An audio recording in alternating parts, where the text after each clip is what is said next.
오늘은 에스더가 미리 가진 것이라는 제목으로 같이 말씀 보도록 하겠습니다. 저번 주에 저는 말씀을 들으면서 하나님 나라 이렇게 제목을 주셨는데 저는 이 하나님의 나라를 누리기 전과 후로 제 인생에 이렇게 전환점이 생겼던 것 같습니다. 사역도 그렇고 공부도 그렇고 제 삶도 그렇고 그리고 특히 인간관계는 더 그렇고 늘 버거웠던 것 같아요. 늘 힘들고 지치고 평안함은 없고 해야 될 의무만 많고 그리고 이렇게 줬는데 그대로 벌러받지 못하니까 그런 상처는 더 크고 그랬던 것 같아요. 그래서 늘 버거웠고 늘 힘들었고 그래서 늘 도망가는 선택 그리고 싸움을 별로 이렇게 할 자신도 없고 그런 실력도 없었기 때문에 늘 피하는 선택만 했던 것 같습니다. 그래서 결국 늘 버겁고 힘들다 보니까 그 열매로 실패라는 게 제게 찾아왔던 것 같아요. 그래서 그때 뭘 시작을 했냐면 기도 수첩을 그냥 하는 게 아니고 그거 가지고 묵상을 시작을 했습니다. 묵상을 했다니까 보고 깊이 생각하는 거 그거 이렇게 생각할 수 있는데 단순히 그거 했던 게 아니고 그 기도 수첩에 그 원본되는 영상이 있는데 그거를 계속 찾아서 들었어요. 찾아서 듣고 더 집중하려고 그걸 녹취하기 시작했어요. 누가 이렇게 나한테 가르쳐 주지는 들어왔던 게 있었겠죠. 그래서 그걸 시작을 했어요. 그리고 그걸 가지고 이렇게 글로 남겨보기를 시작했습니다. 그런데 그때부터 막 드라마틱하게 갑자기 내 인생이 도깨비 방망이로 뚝딱 해가지고 로또 맞은 것처럼 확 변하지는 않았습니다. 그러나 내 인생은 그때부터 변하기 시작했다. 딱 전환점을 꽂을 수는 있어요. 그때부터 기도 수첩 가지고 글 쓰고 묵상하고 전달하고 이전과 그거 하고 난 뒤로 제 인생이 이렇게 나눠진다고 그렇게 자신 있게 어디 가서 이렇게 말하곤 합니다. 저는 누가 어떻게 기도를 시작해야 되냐, 묵상을 어떻게 시작해야 되냐고 할 때 제일 먼저 이걸 권합니다. 말씀을 들어라. 그것도 자기와 연관된 메시지 있잖아요. 쭉 듣는 거예요. 저 같은 경우에 치유 사역에 관심이 있었으니까 치유 사역 유목사님이 했던 것 중에 치유 사명자 대회라고 있습니다. 근데 그거를 1차부터 지금 45차인가 6차까지 나와 있는데 거의 다 처음부터까지 다 들었어요. 그거를 그냥 듣지 않고 녹취하면서 들었죠. 근데 이거를 계속 듣다 보니까 이 목사님이 계속 말씀하시는 게 뭔가가 내게 마음속에 탁 들어오더라고요. 그래서 치유의 기준으로 제가 붙잡았던 게 매일 꾸준히 계속 지속 이거 몇 달 안 붙잡았거든요. 근데 그게 적용되고 사람들한테 전달되기 시작하더라고요. 그런 걸 말합니다. 기도할 때 자기 분야에 관한 메시지를 다 듣고 그리고 책도 다 보고 그러면서 계속 지속하면서 기도 수첩 가지고 인도받기만 하면 돼요. 그러면 되는 겁니다. 그러니 제게 뭐가 왔냐면 사람들이 알 수 없는 누가 이렇게 알려주지 않아도 괜찮은 왠지 모를 힘이 하나 둘씩 왔던 것 같아요. 뭐 이거는 설명해 줄 수가 없어요. 기도하고 이렇게 인도받다 보면 성령 충만 받고 이렇게 오는데 성령 충만이라는 게 기분이 좋아지는 것만은 아니거든요. 마음이 평안해지고 뭐 그런다는데 그것만 또 아니에요. 그렇게만 딱 한 가지로 표현할 수 없어요. 뭔가 표현하지 못할 힘이 생기기 시작하더라고요. 그러다 보니까 뭐가 생기냐면 눈이 달라져요. 문제 사건 계속 오잖아요. 눈이 달라지기 시작하더라고요. 그러니 그 뒤부터 뭐가 열리기 시작하면 문이 하나 둘 시간표에 따라서 열리기 시작하더라고요. 그러면 이렇게 해놓고 내 인생이 완벽해졌냐? 그건 아닙니다. 또 문제도 있었고 실패할 때도 있었고 또 나락으로 떨어질 때도 있었습니다. 그런데 이 전환점 이후로는 예전으로 완전히 돌아가질 않고 완전히 뭔가 확 잡히지 않더라고요. 하나님이 나한테 시키시는 일, 인도하시는 일, 그것 따라가게 되더라고요. 여러분한테 제가 보증할 수 있는 거, 기도할 수 있는 방법 딱 한 가지 알려드릴 수 있습니다. 매일 메시지를 들으세요. 그거 하나면 돼요. 매일 메시지를 듣고 그거 저같이 저는 목사니까 시간이 많잖아요. 메시지 들을 수 있는 시간이 많고 정리할 수 있는 시간이 많잖아요. 그렇게 하지 말고 딱 한마디씩만 좋은 수첩에다가 쭉 적어보세요. 저는 설교 그냥 준비하지 않습니다. 일주일 내에 이렇게 기도 수첩 쭉 듣고 녹취하고 메시지하고 그다음에 요즘은 그 본부 메시지 이렇게 정리해서 전달하잖아요. 그거에서 설교 다 찾아냅니다. 그래가지고 주일날 아니 토요일날 딱 앉으면은 그냥 수르륵 나와요. 그거 전달하는 거예요. 저는 그게 제 설교를 하나님이 시키시는 사명이라고 깨달았어요. 그래서 그렇게 계속 하려고요.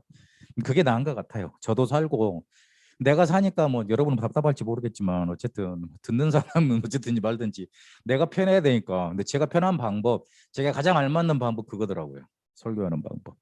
하여튼 큰 일은 못 하겠지만 큰 일은 제가 할 수 있는 능력은 없지만 하나님이 시키셔서 하는 일을 계속 하게 되더라고요. 그래서 여러분 전환점이 있어야 됩니다. 이 전환점이라는 게 변곡점 이렇게 막 드라마틱하게 확 변하는 그런 점이 아닙니다. 내가 말씀을 붙잡고 계속 이걸 묵상하고 누리기 시작한 그 시작이 있어야 돼요. 언제였습니까? 한번 생각해 보셔야 돼요. 저는 2005년 12월 제 인생이 가장 힘들었다고 생각되는 때, 그때 가장 비참하다고 느꼈을 때, 그때 하나님이 기도 수첩 단순히 아니고 묵상하고 글 쓰고 전달하고 그걸 시작하게 하시더라고요. 지금은 제가 캘리그라피 배우려고 지금 계속 기도하고 이거 관심 두고 그러고 있습니다. 또 영상도 보고 그래야 되겠죠. 이렇게 엽서 같은 데다가 성구 같은 거 적고 메시지 같은 거 적어가지고 거기 직인 꽝 찍어서 뭐 사진 딱 찍어서 보내면 좋겠더라고. 이게 제가 이렇게 해보니까 요즘은 칸바라는 제가 앱 가지고 거기에다가 사진에다가 이렇게 메시지 한 구절 이게 적어서 이렇게 보내는데 그것도 굉장히 그 제게 각인되고 또 전달하는 의미가 있어요. 그런데 직접 제가 쓴 것만큼은 못 하겠더라고요. 그래가지고 아이패드를 제가 좋은 걸 구입을 해가지고 거기다가 캘리그라피를 쓰려고 그러는데 잘 안 맞아. 제가 원래 이렇게 미술 쪽으로는 완전히 그렇거든요. 우리 아들은 달라요. 어떻게 저런 아들이 나온지 모르겠는데 저는 미술 선생님한테 맨날 그 소리 들었거든요. 너는 정말 저주받은 손이라고. 이거 이렇게 악필이고 그런데 같은 만년필 쓰면서 조금 픽처도 괜찮아지긴 했는데 하여튼 그걸 하려고 지금 시도 중에 있습니다. 뭐 하다가 여기까지 나온지 모르겠지만 하여튼 전환점이 있어야 돼요. 내가 하나님 나라를 누리기 시작하는 구체적인 방법이 내게 오게 된 그런 시작점, 전환점이 있어야 됩니다. 저는 언제든지 그래서 문제 생기면은 말씀 듣는 걸로 돌아가고 녹취하는 걸로 돌아가고 또 말씀을 찾게 되고 그렇게 돌아갑니다. 그렇게 되졌습니다. 이건 한 7년 동안 이렇게 하다 보니까 그렇구나. 하나님이 나를 이렇게 이끄시는 게 맞구나. 이제 어느 정도 이렇게 제게 습관화가 된 것 같습니다. 하나님의 나라는 이미 우리에게 임했습니다. 요한복음 1장 12절에 예수님을 그리스도로 우리가 믿어지는 그 순간 이미 임했습니다. 이거는 혈통으로라 육신으로 나지 않는다고 요한복음 1장 13절에 그랬죠. 그래서 우리가 가는 곳에 이 땅에 하나님의 나라 임합니다. 사도행전 18장 1절 4절까지 보니까 이 하나님의 나라를 누리고 있었던 바울이 가는 곳에 하나님의 나라를 같이 누릴 브리스길라 아굴라 부부가 만나져서 어디로 갔습니까? 회당을 파고들어서 거기에 또 하나님의 나라에 대해서 설명을 하고 임하게 되는 역사가 일어납니다. 나에게 이미 임했기 때문에 우리가 가는 곳에 임합니다. 그리고 언제 임합니까? 우리가 가야 될 미래, 천국, 그리고 우리가 인도받을 미래 속에 하나님의 나라가 임합니다. 한 가지 결단만 하시면 돼요. 천국은 마태복음 11장 12절에 보니까 침노하는 자의 것이라고 그랬어요. 매일 누리는 하나님의 나라, 그거 기억하세요. 매일 누리는 하나님의 나라. 저는 매일 하나님의 나라를 어떻게 누리냐? 기도 수첩 보고 영상 보고 녹취하고 글 쓰고 그거 전달하고 또 다락방 가고 캠프하고 베트남어 공부하고 그렇게 하나님의 나라 매일 누리고 있습니다. 가끔 하나님께 질문합니다. 하나님 저 이렇게만 하면 됩니까? 그래 한번 그래 봐라. 그런 마음의 확신이 옵니다. 그렇게 인도받고 있습니다. 매일 하나님의 나라 누리면서 천국을 여러분 것으로 만드세요. 만드는 자의 것입니다. 요 축복을 누리게 되니까 에스더가 포로에 가서도 왕후가 돼서도 흔들리지 않고 하나님 나라 누렸고 결정적인 위기가 왔을 때 하나님의 나라를 누렸습니다. 문제는 계속 우리에게 다가옵니다. 문제가 없으면 좋겠지만 아닙니다. 문제는 계속 다가오고 갈등은 계속 우리에게 올 수밖에 없습니다. 살아있기 때문에 그래요. 어린 아이들이 커 나갈 때 갑자기 칭얼대고 막 힘들어하고 이렇게 할 때 있어요. 왜 그러냐면 이빨 날 때. 이빨 날 때 여기가 간질간질하고 열이 나고 그러거든요. 칭얼대고 막 물고 그래요. 커나가려는 과정이에요. 그리고 조금 더 커나가면 온몸이 아프고 다리 아프다 그러고 막 울고 막 주저앉고 그럽니다. 왜 그래요? 다리가 커지려니까 그래요. 키가 커지려고 그러니까.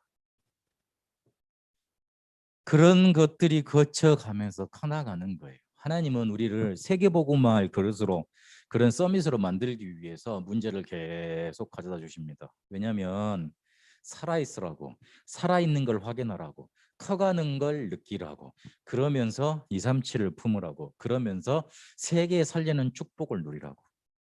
문제 계속 오기 때문에 그러면 그 문제 계속 올 때마다 도망가고 피해버려야 됩니까? 아니요. 그때마다 이게 정말 하나님의 말씀과 맞는가? 내가 이 문제를 가지고 피하고 도망가는 게 하나님의 말씀과 맞는가? 그러면 이 문제를 통해서 하나님의 말씀 중에 어떤 응답을 내게 주시려고 하는가? 제일 쉬운 방법, 이번 주 줬던 강단 메시지하고 또 기록해 보세요. 문제 왔을 때 혹시 내가 답을 찾을 때 하나님이 어떻게 내게 말씀하셨지 그거 보려고 메시지를 주일 설교를 녹취하는 거예요. 그거 봐야 된다니까요. 우리 랩런트들 기억하세요? 신앙생활 어떻게 하는 거냐? 다른 사람들은 다른 불신자들은 점쟁이 찾아가서 돈 내고 이거 어떻게 해야 돼요? 물어봅니다. 그러면 돈만 내면 알려주거든요. 귀신이 하는 방법이에요. 종교가 하는 방법이에요. 우리 랩런트들은 설교를 잘 듣고 적어놨다가 혹시나 문제 오거나 내가 이걸 어떻게 해결해야 되지 마음에 고민이 생겼을 때 설교를 다시 보거나 아니면 써놨던 메시지를 다시 한번 펼쳐보세요. 답 있어요. 답 있다니까요. 그렇게 하는 거야. 그때 뭐가 느껴지느냐? 나는 그냥 교회 가는 것 같은데 하나님은 나를 교회로 부르셔서 목사님을 세우시고 그 목사님한테 말씀 주셔서 감동 주셔서 내가 미래에 당해야 될 문제에 대해서 미리 답을 줘 놓으셨구나. 그렇게 하나님 나를 인도하시는구나 확인하게 됩니다. 그때 하나님이 살아계시는 게 느껴져요. 그 외의 방법으로 말씀 외의 방법으로 하나님 살아계심을 느낀다는 것 자체가 어불성설이죠. 하나님은 말씀이세요. 하나님은 말씀이세요. 그래서 그 말씀을 계속 듣다 보면 내 이유가 찾아집니다. 내가 여기 있어야 될 이유, 도망가야 될 이유가 찾아지는 게 아니고 그래 내가 도망가야 되는데 하나님 말씀에 제가 떠나라 그랬어. 이렇게 도망가야 될 이유를 합당을 찾아내는 게 아니고 내가 여기 있어야 될 이유를 찾아내게 됩니다. 그러니 왕후가 되었어도 완전히 망한 민족 속에서 왕후가 됐잖아요. 그때 되었을 때 들뜨거나 성공했다고 기뻐하지 않았어요. 그걸 이용하지 않았어요. 오히려 숨겼습니다. 이러면 우리에게 뭐가 찾아오느냐? 사명 감당할 수 있는 힘이 찾아옵니다. 나는 사명 감당하고 싶어요. 하나님이 주신 대로 잘 살고 싶어요 하는데 왜 안 됩니까? 힘이 없어서 그래요. 누가 헌금 안 하고 싶습니까? 헌금 많이 하고 싶죠. 근데 왜 그래요? 힘이 없어요. 돈이 없는 게 아니고 힘이 없어요. 내가 저만큼 하나님께 드려도 살 수 있다고 확신할 수 있는 힘이 없어요. 그러니까 안 되는 거예요. 왜냐하면 이거 드리고 나면 내가 못 살 것 같거든요. 힘이 없는 거예요. 에스더 2장 20절에 모르드게가 절대 너의 민족과 종족을 말하지 말라 그럽니다. 저번에 제가 한번 말씀드렸죠. 왜 말하지 말라고 그랬습니까? 세 가지 정도의 의미가 있습니다. 첫 번째, 네가 누구인지 기억하고 살라는 거예요. 누구한테 말하지는 않지만 기억하고 살아라. 두 번째, 세상 사람들이 다 종족과 민족을 따져서 그런 배경 라인을 찾아서 다 자기들끼리 해먹는다. 불필요한 건덕지 주지 마라 이 말이에요. 세상이 다 그렇다. 그거 알고 속지 말고 그렇게 살아가니까 세상이 그렇다고 해서 속지 말고, 그리고 마지막 제일 중요한 건 너는 하나님 자녀다. 그 다른 배경이 있다. 세상 종족 민족을 뛰어넘은 다른 배경이 있다. 그거 기억하고 살라는 거예요.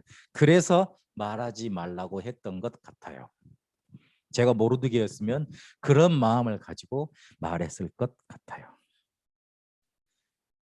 민족을 말하지 말라. 여기서 뭔 힘을 하나님이 주셨습니까? 때가 올 때까지 기다릴 수 있는 힘을 주십니다. 때가 올 때까지 이걸 말할 수 있는 때가 오잖아요. 그때까지 기다릴 수 있는 힘, 기다림의 힘을 하나님은 허락해 주십니다. 그리고 어떡합니까? 때가 왔어요. 그래서 모르드게가 당당하게 가서 말하죠. 너 홀로 구원받을 줄 알지 마. 네 혼자 살아남을 걸로 생각하지 마. 하나님은 유대인을 다른 방법으로 구원하실 거야. 그때 너와 내 아비 집, 네 남편 집, 네 왕의 집, 아하수르의 집은 완전히 멸망될 거야. 그렇게 말씀을 전달합니다. 때가 오면 그것을 할 수 있는 용기와 담대함이라는 힘이 생각과 마음 속에 가득 차게 됩니다. 하나님은 그렇게 사명 감당할 수 있는 힘을 주세요. 그러니까 에스더가 뭐랍니까? 나를 위해서 기도해달라고 그러고 내가 왕 앞에 나가겠다. 죽으면 죽으리라 그랬어요. 그리고 두 번의 잔치를 하지요. 사명도 감당하는데 그냥 으쌰으쌰 용기로 가지고 말만 하는 게 아니에요. 지혜스럽게 사명을 감당할 수 있는 지혜의 힘을 허락해 주십니다. 그래가지고 완벽하게 하만을 굴복시키는 그런 계략이라면 계략이랄까? 그걸 만들어내잖아요.